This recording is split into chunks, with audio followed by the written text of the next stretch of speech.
এই সকালের বৃষ্টি দেখেন, এখন দিনের বেলা 2টা, এতক্ষণ দেখেন কি অবস্থা হয়েছে। অল্প বৃষ্টিতে পুরো বন্যার মতন অবস্থা হয়েছে।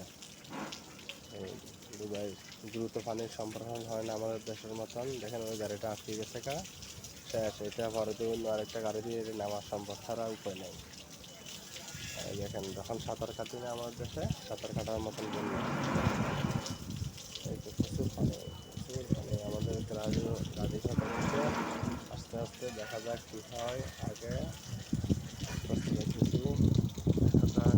এই দেখেন দিক করে, এটা দেখেন গাড়ি যেতেছে, স্টিমার যেতেছে, দেখেন কি সুন্দর মতো স্টিমার যেতেছে। এটা আটকে গেছে। এই দেখেন স্টিমারের মতন যাইতেছে গাড়ি। দেখেন আমাদের মতন স্টিমার বা নৌকা বোট আছে না, এরকম দেখেন ওই সাঁতার কাটতেছে গাড়িগুলো। এই প্রচুর পানি।